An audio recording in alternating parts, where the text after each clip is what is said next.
talking about confidence intervals. We did a 1 proportion z interval. We did a 1 mean t interval. And we have been talking about these confidence intervals whose job is to estimate the true value of the population. What we're going to do now is we're going to ramp it up a level. Now we're going to have 2 populations. We're going to take a sample out of each one. We're going to combine them and find their difference. And then we're going to see about what the difference might be between those 2 populations. Okay? So, this is a sampling distribution of the difference in 2 population proportions. So, we would take a simple random sample of size N1 from population 1 with a proportion of successes of P1. And then we would take an independent SRS of size N2 from population 2 with proportion of success of P2. And we would find the P hat 1 minus P hat 2 in order to estimate the difference between the 2 populations. Now, if both of the populations have the same proportions, then what would be their difference? 0. And so if 2 populations are very similar, then when I find their difference, I'm going to find a difference of 0 because they're the same. So like, for example, if I'm looking at the proportion of students who drive a car at McKinney-Boyd versus the proportion of students who drive a car at McKinney-North. 2 very different sized populations. What I'm trying to see is the proportion, the percent that drive a car at each place, the same or different. That's what this is about. Okay? All right, so what are the properties of a sampling distribution of P hat 1 minus P hat 2? What shape do you think the distribution is going to be? All right, here's the deal. It's going to be approximately normal if these things are true. N1 times P1 is greater than or equal to 10. N1 times 1 minus P1 is greater than or equal to 10. And that's basically what we've been checking so far. We've just not had to have the 1 there because it's only been 1 population. So that'd be NP and N times 1 minus P. But now we have 2 different populations, 2 different samples. So we have to check this one, and then we have to check N2 P2 has to be greater than or equal to 10. And N2 1 minus P2 has to be greater than or equal to 10. Again, it's just me checking the large count condition for each of these samples that I take. If we don't know P, which we probably won't, let's just be honest. If we don't know P, what should we use instead of the P? P hat, just like we've been doing, okay? Same things, we're just doing everything twice. All right, the center of this distribution. P hat was the center of a distribution when I just had 1 population. Now I'm looking at their differences. So the mean of P hat 1 minus P hat 2 is simply just P1 minus P2. So instead of it equaling P, like it did before, now we're looking at the difference of them. So I just subtract the 2 different populations' proportions. Hey guys, what if I don't know the 2 different population proportions? What should I do? Use P hat 1 minus P hat 2. So if I don't know the population proportion, because you're not going to, because this isn't chapter 7 anymore, then you stick hats on them. Okay? The spread. This is going to be your standard deviation. This is if the 10% condition is met. So yes, we're still going to check that. Then your standard deviation of P hat 1 minus P hat 2 is equal to the super duper square root of P1, 1 minus P1 over N1 Now, y'all, that should look very familiar so far. Take the ones off. P times 1 minus P over N. That was the standard deviation for a one sampling distribution. But now I am including a second. P2, 1 minus P2 over N2. This is how I get the combined standard deviation. Remember the question on the review and the test where you had to combine 3 different standard deviations? And you remember how you had to square all 3 of them first, then add them up, and then take their square root? And you remember way back when we did that the first time, even if you're subtracting 2 different distributions, you always have to add the standard deviations. That's why there's a plus sign there, okay? Because we always have to add when we're combining standard deviations. All right, cool. So there's our formulas. Yes? So just like the P1 and the minus 1 P1 over N1, that's just looking for P hat? Yeah, so yeah, or that's looking for the standard deviation for the first one. And this is the standard deviation for the second one. And then we have to combine them. Yeah. All right, now, good news, you guys. Did y'all pick up a formula chart today? These formulas are on the formula chart right underneath where we have seen the one proportion formulas. This is on your formula chart right there. What do you guys think we're going to do in this standard deviation formula if we don't know P hat? If we don't know P. I just said it. P hat. Now, with standard deviation, we call it something different. What is it called when we use the P hat instead of P? Do y'all remember? No. Standard error. Okay, cool. You can see on your formula chart, it says that right there. It's like standard error. It's like right there. It's all right there for you. Okay? All right, let's do a problem. Yeah, S on the formula chart stands for the standard deviation of the sample. It's S sub X. Yes, I know that was confusing, but yes, that is, and you'll see why when we get to meetings. Anyway. All right, cool. Goldfish. Miss Lakey brings 2 bags of colored goldfish to class. Bag 1 has 25% red crackers. Bag 2 has 35% red crackers. Each bag contains more than 1,000 crackers. Using a paper cup, Miss Lakey takes a simple random sample of 50 crackers from bag 1 and a separate random sample of 40 crackers from bag 2. Let P hat 1 minus P hat 2 be the difference in the sampling proportion of red crackers. Now, be careful here, because this truly is the P for each of these populations. 25% red crackers is truly the P for bag 1, and 35% red crackers is the P for bag 2. So just notation-wise, we are going to use P's here. If I didn't tell you that, and I told you what percent of crackers in the sample were red, then you would have used P hat. But that's why we're using the actual data here from the population. What is the shape of the sampling distribution of P hat 1 minus P hat 2? You guys know it's probably going to end up being approximately normal, right? But guess what we get to do?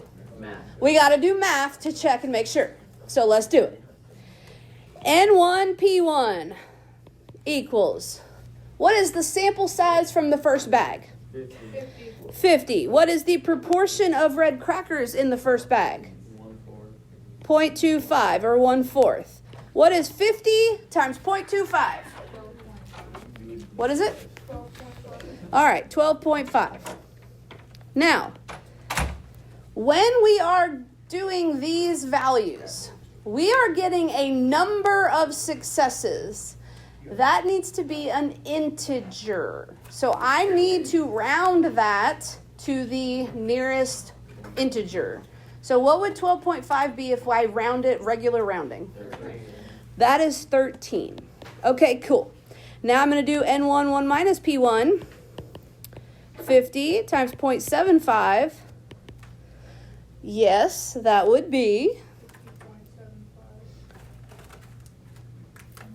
Oh, we're just kidding. I didn't multiply it.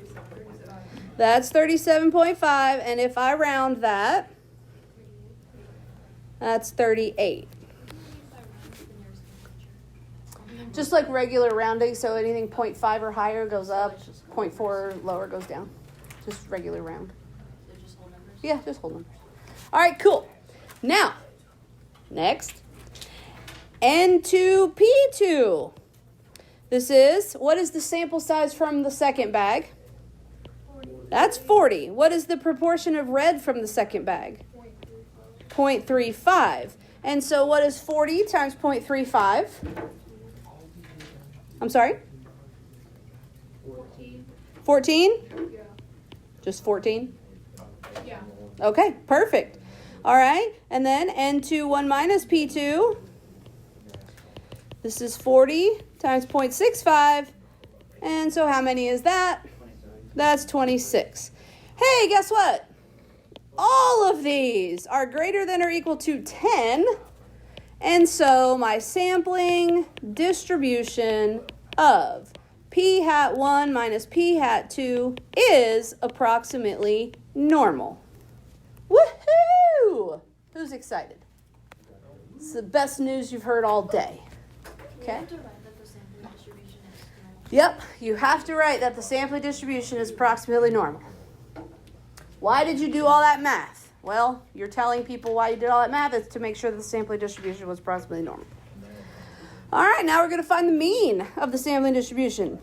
The mean of P hat 1 minus P hat 2 equals, all I got to do is take the proportion of red in first population and subtract the proportion of red in the second population. And so what is the proportion of red in bag 1? 0.25. Subtract the proportion of red in bag 2. 0.35. And everybody ends up at this point freaking out because we have a negative mean. Should you be freaking out? No. And here's why.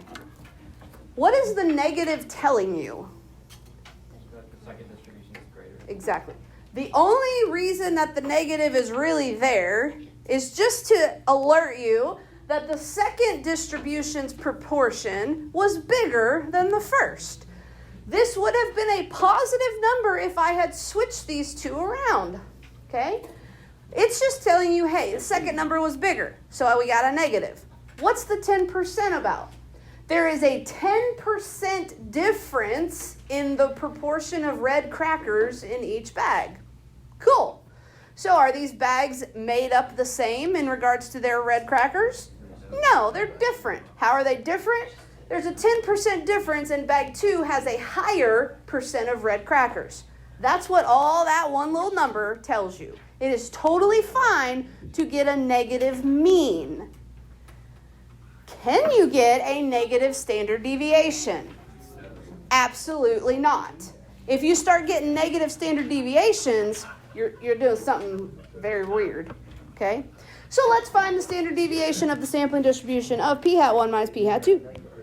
Standard deviation of P hat 1 minus P hat 2 is equal to the super square root of P1, 1 minus P1 over N1, plus P2, 1 minus P2 over N2. This is on your formula chart. And guys, all we're doing at this point is we're plugging numbers into a formula and solving for it. That's really all we're doing here. So P1 is 0.25.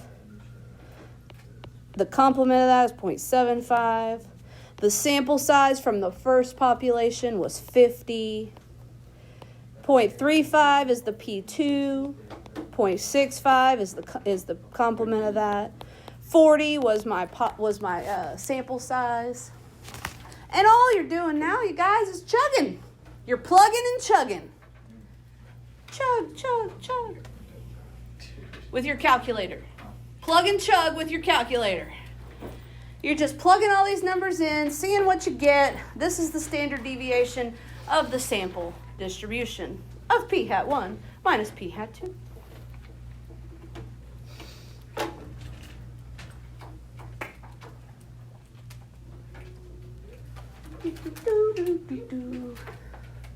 It is fun. So fun. Funnest thing you've done all day?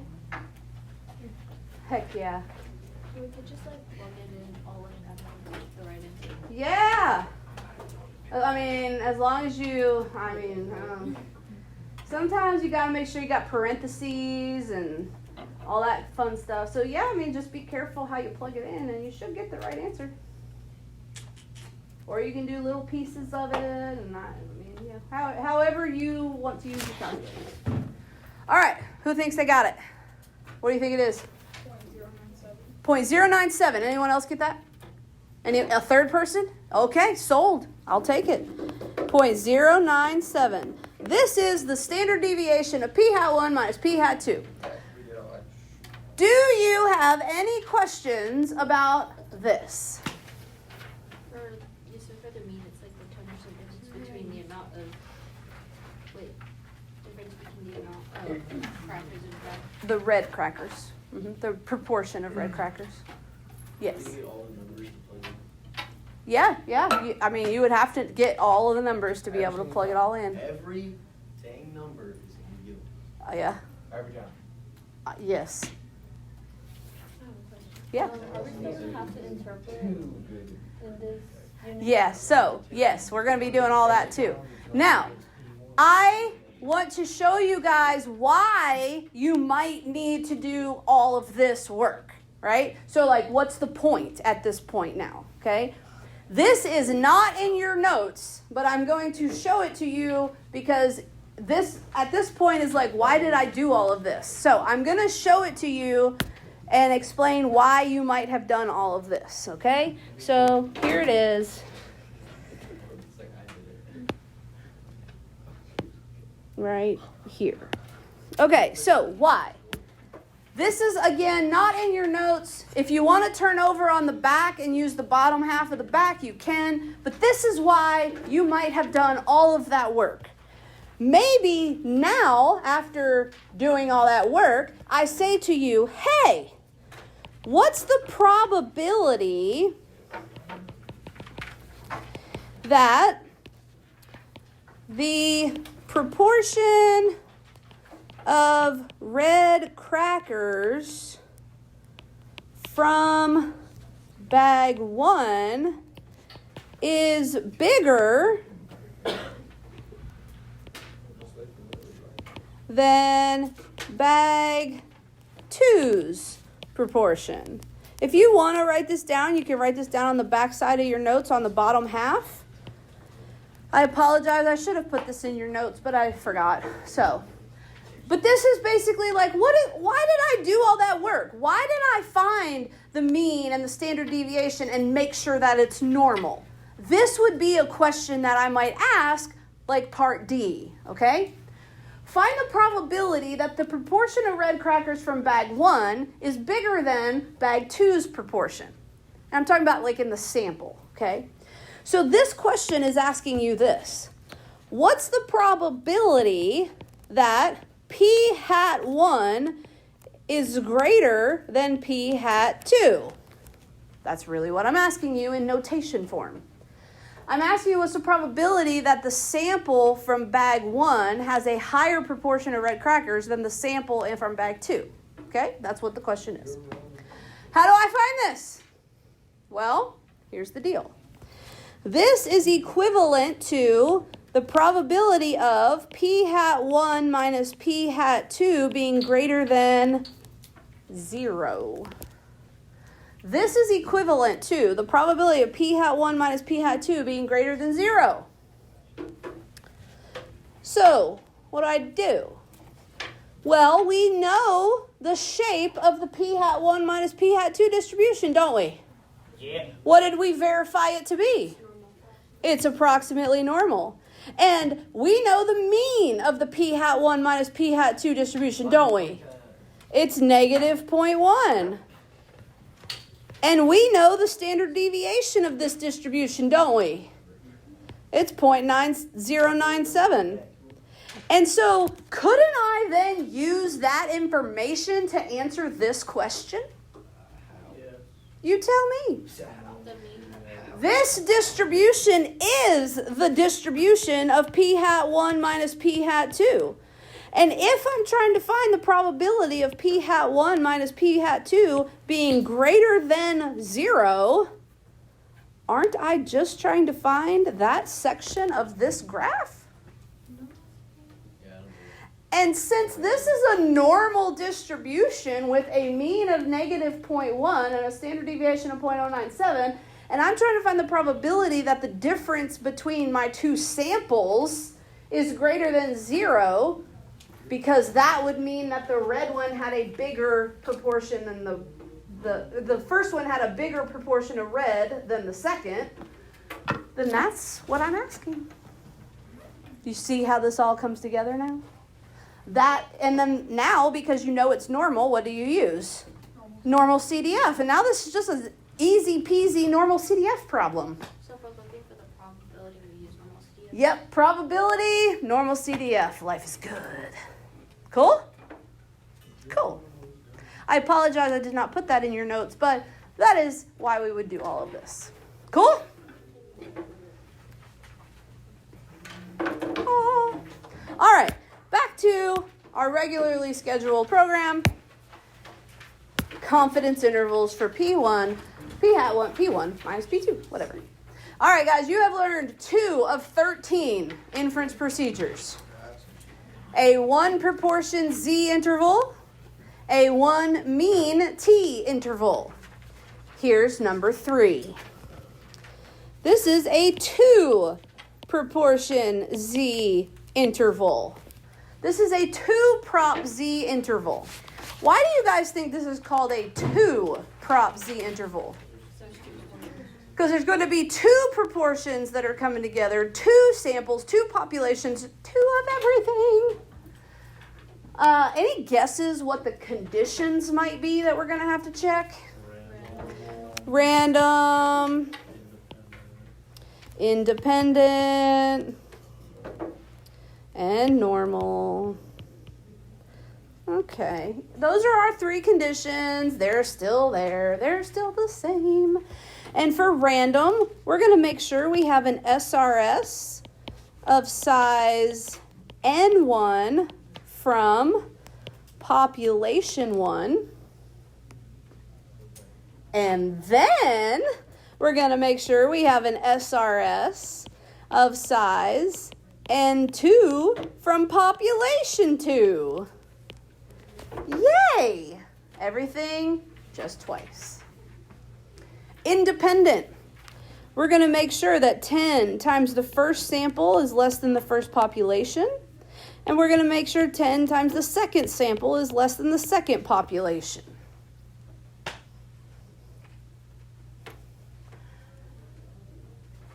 And we've already experienced the normal condition. We're going to make sure that N1 times P1 is greater than or equal to 10. N1 times 1 minus P1 is greater than or equal to 10. N2 P2 is greater than or equal to 10. And N2 1 minus P2 is greater than or equal to 10. We're going to make sure all of that is true. And then we'll be able to say that the sampling distribution is approximately normal. Whee! It is fun. I told you you kind of already know this stuff, right? I mean, sort of. All right. You guys, everything that's on the board right now is in reference to, well, there's only one thing here. So this is using P1 and P2. But what do we know we're going to have to do because we are not going to be given P1 and P2?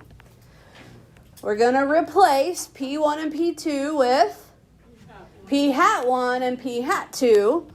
And that's going to mean we're going to have to use the standard error, which is just the same formula, that big giant square root formula, but hats instead of p's. P hats instead of just p's. Hey, it's on your formula chart, y'all. Okay? Literally, right next to the one that says all the p's, it's got the one with the hats. Same formula, just has hats. Literally calls it the standard error up in the title. So it's there for you. Alrighty. When the conditions are met, The C% confidence interval for p hat 1 minus p hat 2 is point estimate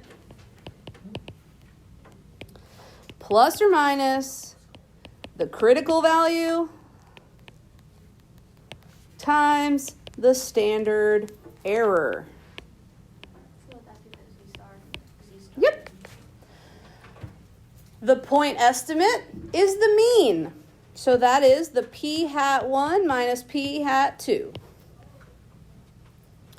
The critical value is the Z-star critical value. We are still going to use Z-star for proportion problems.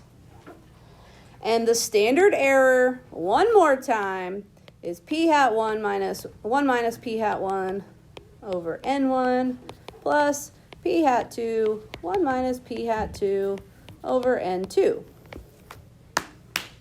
But you guys know from your previous experience that you are not going to have to plug all of this in and then calculate the interval yourself. What's going to end up happening here? We don't know. We're going to plug in all of this stuff into our calculator, and it's going to spit out a beautiful interval for you. Okay? The Z-star is your critical value from the standard normal curve. We've got C% in the middle, negative Z-star, positive Z-star. All that's the same. Cool? Are you ready to do a problem? You look excited. You ready to state, plan, do, conclude? No. Oh, let's do it! I heard a yes right then. I heard a yes. Teens and adults, we're all great friends, aren't we? What is this?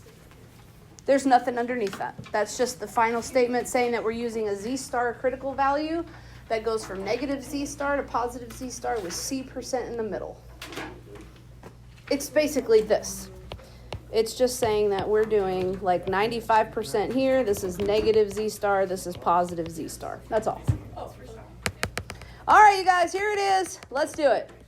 As part of the Pew Internet and American Life Project, researchers conducted 2 surveys in 2012. The first survey asked a random sample of 799 U.S. teens about their use of social media and the internet. A second survey posed similar questions to a random sample of 2,253 U.S. adults. In these studies, 80% of teens and 69% of adults used social media. We need to calculate the standard error for the difference in the sampling proportion of teens minus adults.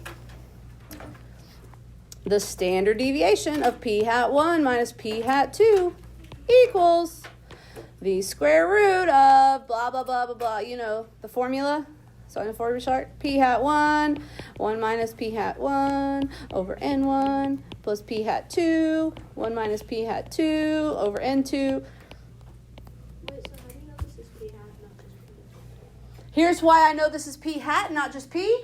The reason this one's p hat is because it says in these 2 studies, 80% of teens and 69% of adults. So that means in the samples that were taken, 80% and 69%.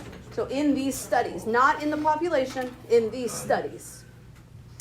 All right, we're just plugging and chugging. This is just a plug and chug problem right here.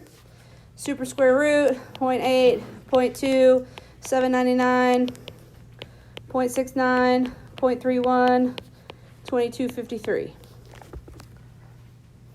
Because guess what, Cole? All the numbers were given to us in the problem. This is just outlawed. This is just amazing is what it is, isn't it? It's just amazing. We're just plugging and chugging. It's just the best thing ever. I have a feeling it's going to be too easy and it's going to be super hard again. Does this seem easy? It seems Yeah. like, it's not like, It's because it is easy. it's not like, yeah. Awesome. What'd you guys get for the standard error? 0.017. Does anyone confirm? Confirm? Do I have a third? It's confirmed because you don't want to wait any longer? Okay, sounds good to me. Let's state, plan, do, conclude, y'all.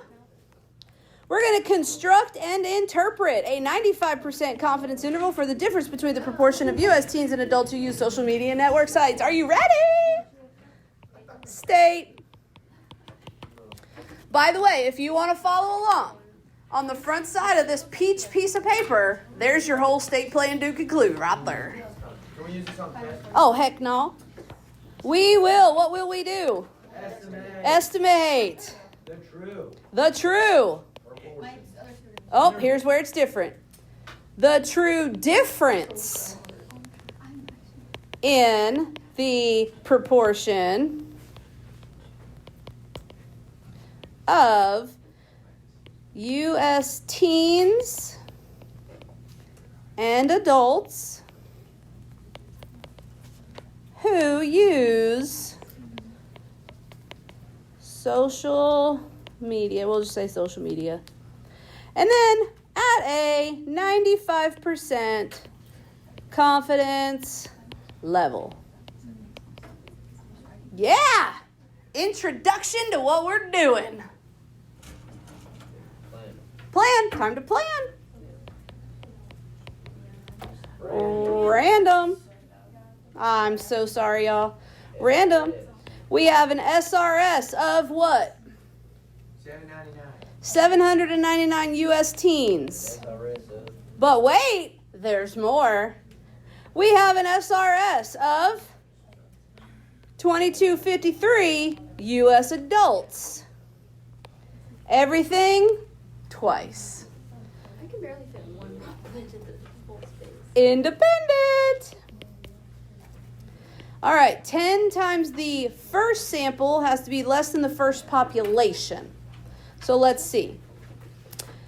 10 times 799 is 7,990. Do you think that is less than the population of U.S. teens? Probably so. All right. That's looking good. We got to check. 10 times the second sample has to be less than the second population. 10 times 2253. That's 22,530. Do you think that that is less than the population of U.S. adults? Probably. I would concur. Are we having a great time? Ew. Let's do it. We're not ready to do yet, because what's next? Normal. Yeah, look at y'all. Y'all smart people. Y'all smart people. All right, are we ready for some normal? No, this is, I don't know. Oh, y'all gonna have to start writing way smaller. I'm writing. All right, normal. Let's get normal here, folks. N1, P hat 1. Here we go. What is the first sample size? 799. What is the first population, the first sample proportion, the U.S. teen proportion? 0.8. All right. What is 80% of 799?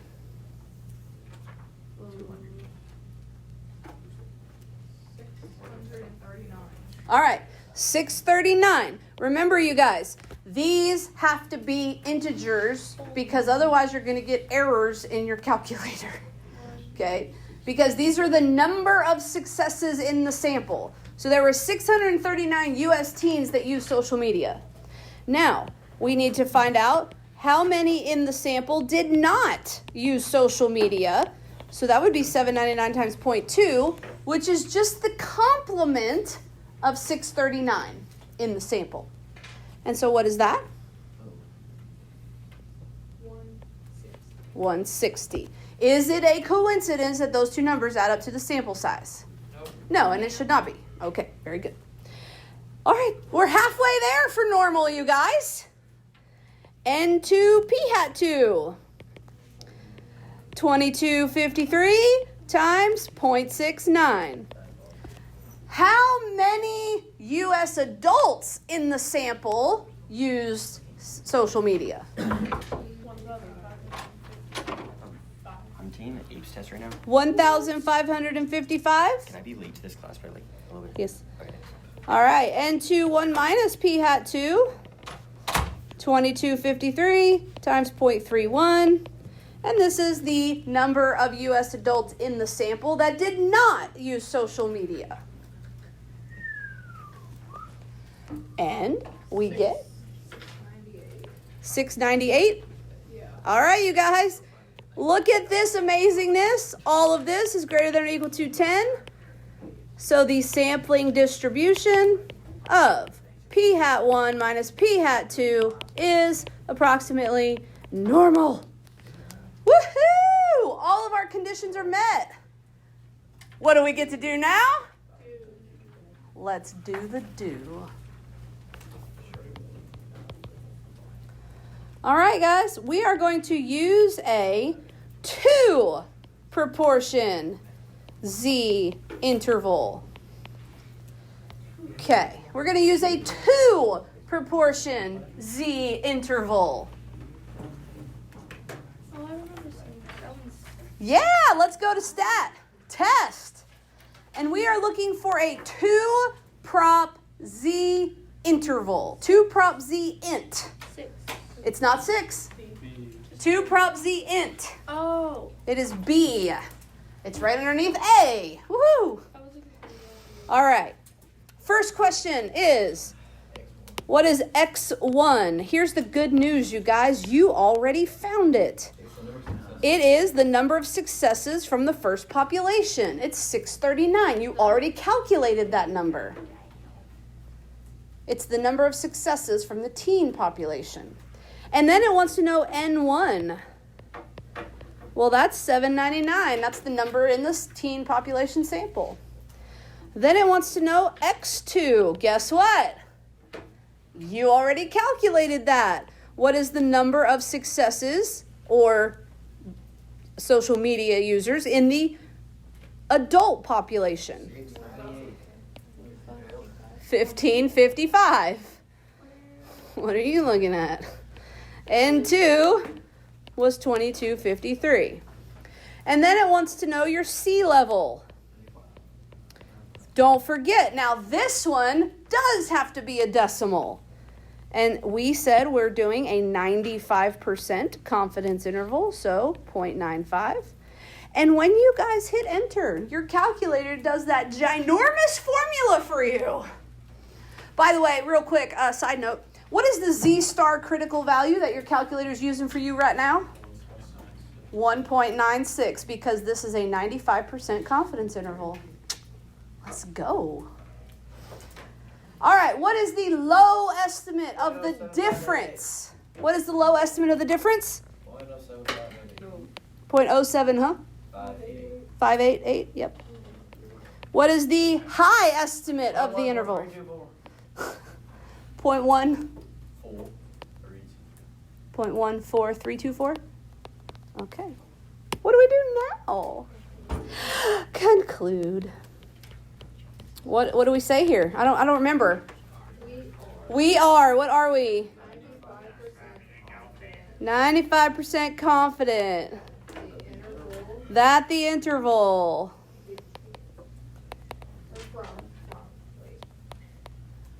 from 0.07588 to 0.14324 captures the true, and then y'all, honestly, this is like literally the same thing you wrote in the state part, but it's just rewritten here, okay? In the interest of time, I'm not going to rewrite it because I want to talk about the follow-up question because it's probably the most important part of this entire thing. So, get as far as that goes, right? Yeah, you guys can figure out the rest, right? Yeah, like I think we got this. Okay, cool. Let's look at the follow-up question, you guys, in terms of this particular interval. Most important part of this whole day. Are you ready? Here it is. Based on the interval, do we have convincing evidence that there is a difference between the proportion of U.S. adults and teens who use social media? Why? Yes, and why? Very good. Our interval, you guys. We did teens minus adults. And our interval was 0.07 to like 0.14 or something, right? Ish. Okay, cool. Guys, what does that mean? That means that every possible option shows that the teen proportion is higher than the adult proportion, because that interval does not include any negative numbers. It does not include a 0. So that means that teens and adults can't equal each other in our particular interval. So since 0 is not in our interval, we have convincing evidence. Wait, where do we get .074 in the whole thing? That was the interval, right? Ish. That Oh, was, you rounded it? yeah, I rounded it. We have convincing evidence of a difference in the true proportions. Wait, how do you know if it's true? Like, how do you know? Now, I want to show you guys something. We could have gotten, this is just a side note. If this was our interval, let's just say for funsies that was our interval. Would this give us convincing evidence of a difference? No. No, because 0, meaning that teens and adult proportion might be the same, 0 is a part of that interval. This would tell us that we don't have convincing evidence that there's a true difference. One last one. What if the interval was this? Do we have convincing evidence of a difference? Yes, but in this one, it looks like the adults are using social media more because we have all negative numbers. Do those different options make sense? Fabulous.